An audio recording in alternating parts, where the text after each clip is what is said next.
তোর এই অজুহাতগুলো না বড্ড একঘেয়ে হয়ে গেছে, বুঝেছিস? হয় নতুন কিছু বল, না হলে কাজে আয়। অজুহাত দিচ্ছে না দাদা, আজ ওতেই শরীরটা খারাপ, বিছানার থেকে উঠতেই পারছি না। বিশ্বাস করো, ঠিক হয়ে গেলে কাল থেকেই যাচ্ছি। এই রাখ রাখ, যত সব।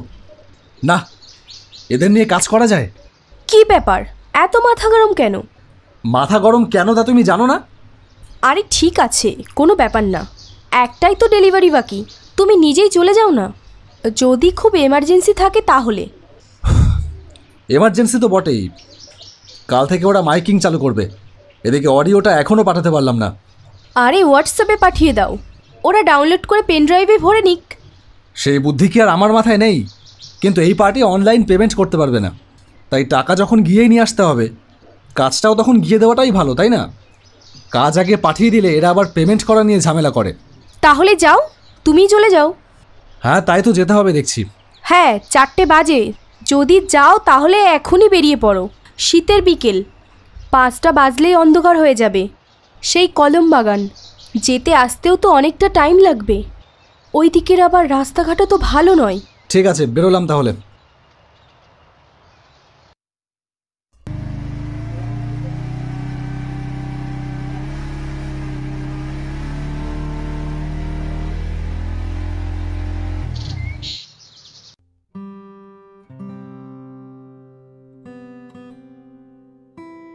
দাদা নেই?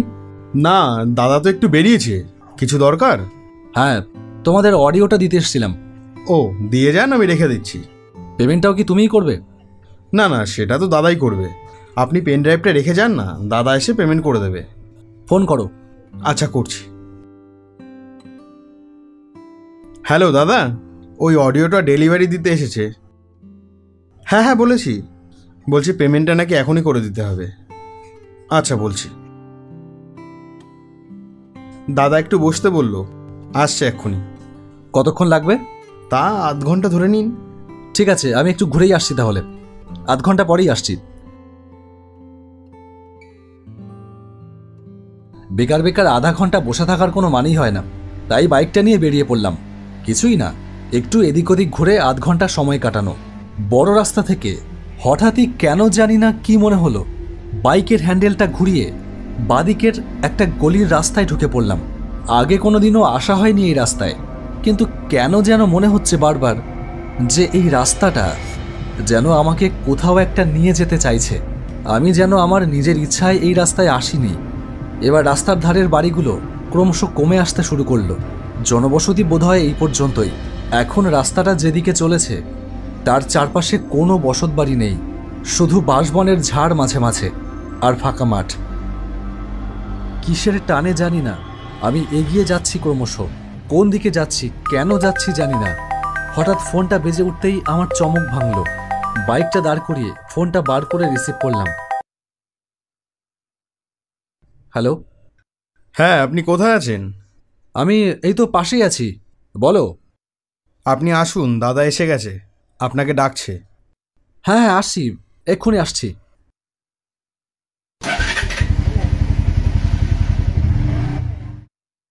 কাজ মিটিয়ে বাড়ি ফিরতে ফিরতে রাত হয়ে গেল। বাড়ি ফিরে আমার কাজের ঘরে বসলাম বটে, কিন্তু কিছুতেই যেন কাজে মন বসাতে পারলাম না। মনটা কেমন যেন ভারী হয়ে আছে, যেন একরাশ বিষণ্ণতা খামোকাই মনের দখল নিয়েছে হঠাৎ। কি যে হলো কে জানে, কিছুই ভালো লাগছে না। অথচ বিকেলের আগেও তো সব ঠিকই ছিল। রাতে তাড়াতাড়ি খাওয়া দাওয়া সেরে ঘুমিয়ে পড়লাম। আবারও এক অচেনা রাস্তা দিয়ে একা একা হেঁটে চলেছি। চারিদিকে খা খা করছে নিস্তব্ধ কালো রাত। রাস্তার ধারের বনের ভেতর দিয়ে ভেসে আসছে শেয়ালের ডাক। হঠাৎ রাস্তাটা যেন শেষ হয়ে গেল একটা জায়গায় এসে। সামনে তাকিয়ে দেখলাম পাঁচিল ঘেরা একটা কবরখানা। দরজাটা খোলাই রয়েছে, তার ফাঁক দিয়ে দেখা যাচ্ছে সারি সারি কবর। অনির্বাণ, কে যেন আমার নাম ধরে ডাকলো। এত রাতে এখানে আমার নাম ধরে কে ডাকবে? কে কে ডাকলো আমাকে? কে? আমাকে চিনতে পারছো না? এইবার তার গলার আওয়াজ আমি চিনতে পারলাম এ আজকের গল্প নয়। অনির্বাণ, এ অনির্বাণ! সুপ্রিয়র ডাক শুনেই ঘুম ভেঙে গেল। ঘড়ির দিকে ঘুম চোখে তাকিয়ে দেখলাম ভোর 5টা বাজে। অনির্বাণ! উঠেছি, দাঁড়া আসছি। বিছানা ছেড়ে নেমে জগিং শু পরে বেরিয়ে পড়লাম। এসে দেখলাম সুপ্রিয় আজ ওর বাইকটা আনেনি। কিরে, আজকে হেঁটে এলি যে, মাঠে যাবি না? না, আজ আর মাঠে দৌড়াবো না। চল আজকে একটু রাস্তায় হাঁটি। হাঁটতে হাঁটতে আমরা 6ঘড়িয়া গির্জার কাছে চলে এলাম। সুপ্রিয় বলল, এই অনির্বাণ, চল গির্জায় যাবি? গির্জায় ঢুকতে দেবে? হ্যাঁ, কেন দেবে না? সকালবেলা প্রার্থনা হয়, শুনতে দারুণ লাগে। আমি আগেও একদিন এসে শুনেছি। যাবি তো চল। চল বলছিস যখন। এ কি, সব তো খালি। তাহলে আজ মনে হয় প্রার্থনা শেষ হয়ে গেছে। আমাদের একটু দেরি হয়ে গেল আসতে, আর একটু আগে এলেই হতো। পেছন ঘুরেই দেখলাম একটা মেয়ে এসে দাঁড়িয়েছে। কাউকে খুঁজছেন? না না, কাউকে খুঁজছি না, একটু প্রার্থনা শুনবো বলে এসেছিলাম। প্রার্থনা তো 5:30টায় শেষ হয়ে যায়। আজকে আর শুনতে পারবেন না, কালকে 5টার মধ্যে আসুন, কালকে শুনতে পাবেন। কেমন? মেয়েটার কথার ভেতর অদ্ভুত এক জাদু ছিল, যা আমার মনের ওপর সেই প্রথম সাক্ষাতেই এক গভীর ছাপ ফেলে গেল। কি রে, হাঁ করে কি দেখছিস? চল। হ্যাঁ হ্যাঁ, চল চল।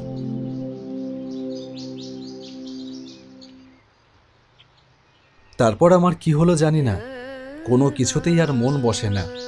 সেই এক পলক দেখা, সেই দুটো কথা শোনা আমাকে যেন পাগল পাড়া করে দিয়ে গেল। কোনো কাজই আর ঠিক মতন করতে পারলাম না সারাদিন। কেবল সেই দুটো দীঘল কালো চোখ ভেসে আসছে আমার চোখের সামনে। সেই দরদি গলার স্বর বাজছে আমার কানের ভেতর, আর বুকটা মোচড় দিয়ে উঠছে বারবার। জীবনে এরকম তো কখনো হয়নি। একে কি প্রেম বলে? এটা তো পাগলামো ছাড়া কিছুই না। একবার দেখাতেই এরকম ভাবে কারো প্রেমে পড়া যায়? ফোনটা বাজতেই দেখলাম সুপ্রিয়র ফোন। হ্যাঁ বল। বলছি, কাল আমি একটু মামার বাড়ি যাচ্ছি, বুঝলি? কাল আর মর্নিং ওয়াক হবে না, পরশু থেকে আবার কন্টিনিউ। পরদিন সকালে সুপ্রিয় আমাকে ডাকেনি, তবু ঠিক ভোর 5টায় ঘুমটা ভেঙে গেল। উঠেই সোজা চলে এলাম গির্জায়।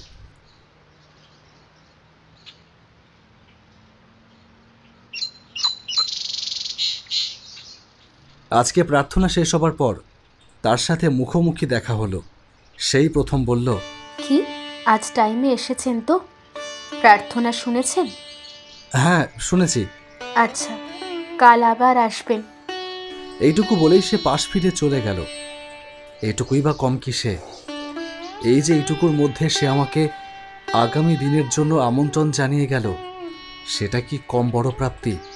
পরদিন সুপ্রিয়কে এটা ওটা বলে কাটিয়ে দিলাম। বললাম যে আমার শরীর খারাপ, আজ আর যাব না। তারপর ভোরবেলায় একা একাই বেরিয়ে পড়লাম। আবার তার সাথে দেখা হলো সেই একই জায়গায়।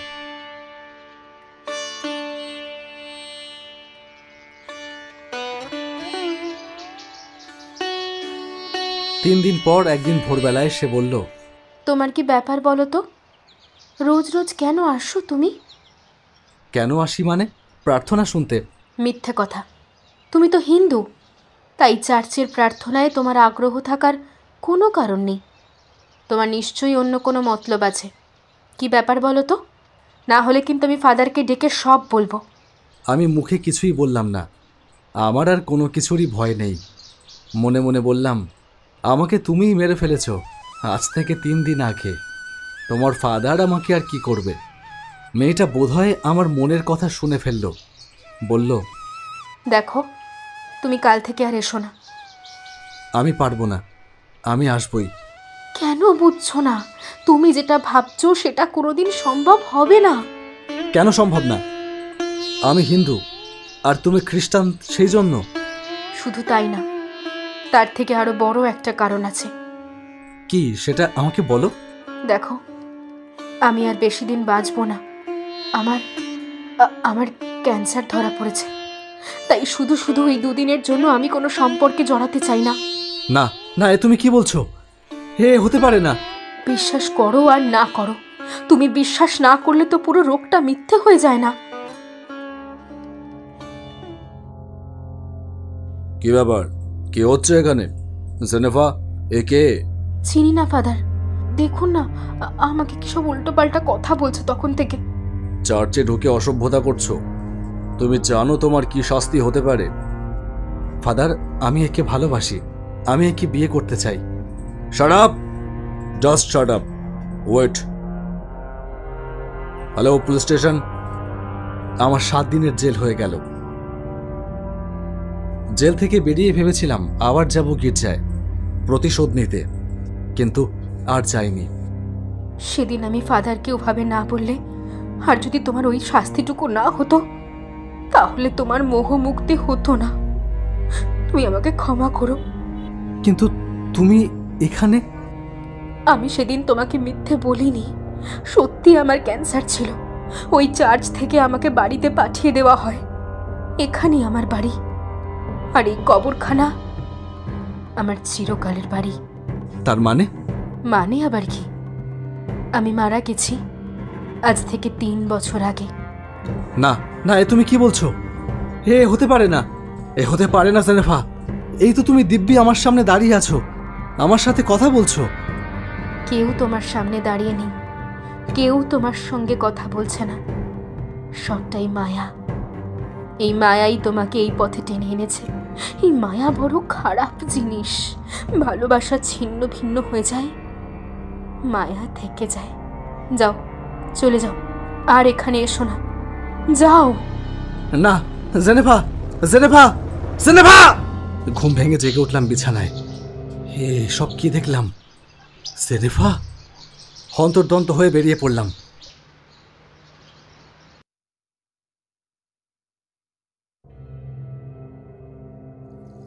কবরখানার ভেতরে এসে একটা জায়গায় থমকে দাঁড়িয়ে পড়লাম। কবরের ফলকে লেখা একটা নাম জলজল করছে, জেনেফা ডিসৌজা। জন্ম 2001, মৃত্যু 2021। এতক্ষণ আমরা যে গল্পটি দেখলাম, গল্পটির নাম কবরখানার হাতছানি। গল্পটি আপলোড হয়েছিল পিঞ্জিরা অ্যানিমেশন চ্যানেল থেকে। আর এরকম আরো মজার মজার গল্প দেখতে আমার এই চ্যানেলটি সাবস্ক্রাইব করুন। Thank you for watching.